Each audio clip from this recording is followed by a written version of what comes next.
புதுச்சேரியில் பால் கொள்முதல் விலையை உயர்த்தி வழங்க வேண்டும், மானிய விலையில் மாட்டுத் தீவனம் வழங்க வேண்டும் என்பன பல்வேறு கோரிக்கைகளை வலியுறுத்தி பால் உற்பத்தியாளர்கள் ஆர்ப்பாட்டத்தில் ஈடுபட்டனர்.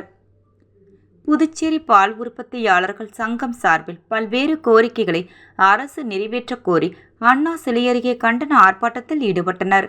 பால் கொள்முதல் விலையை லிட்டருக்கு ரூபாய் 50 உயர்த்தி வழங்க வேண்டும், 75% மானிய விலையில் மாட்டுத் தீவனம் ஆண்டு முழுவதும் வழங்க வேண்டும், பால் உற்பத்தியாளர்களுக்கு நலவாரியம் அமைக்க வேண்டும், பயனாளிகளின் வங்கிக் கணக்கில் பணம் செலுத்தும் திட்டத்தை ரத்து செய்ய வேண்டும் உள்ளிட்ட பல்வேறு கோரிக்கைகளை வலியுறுத்தி 50க்கும் மேற்பட்ட பால் உற்பத்தியாளர்கள் மாநில அரசுக்கு எதிரான கண்டன முழக்கங்களை எழுப்பினர்.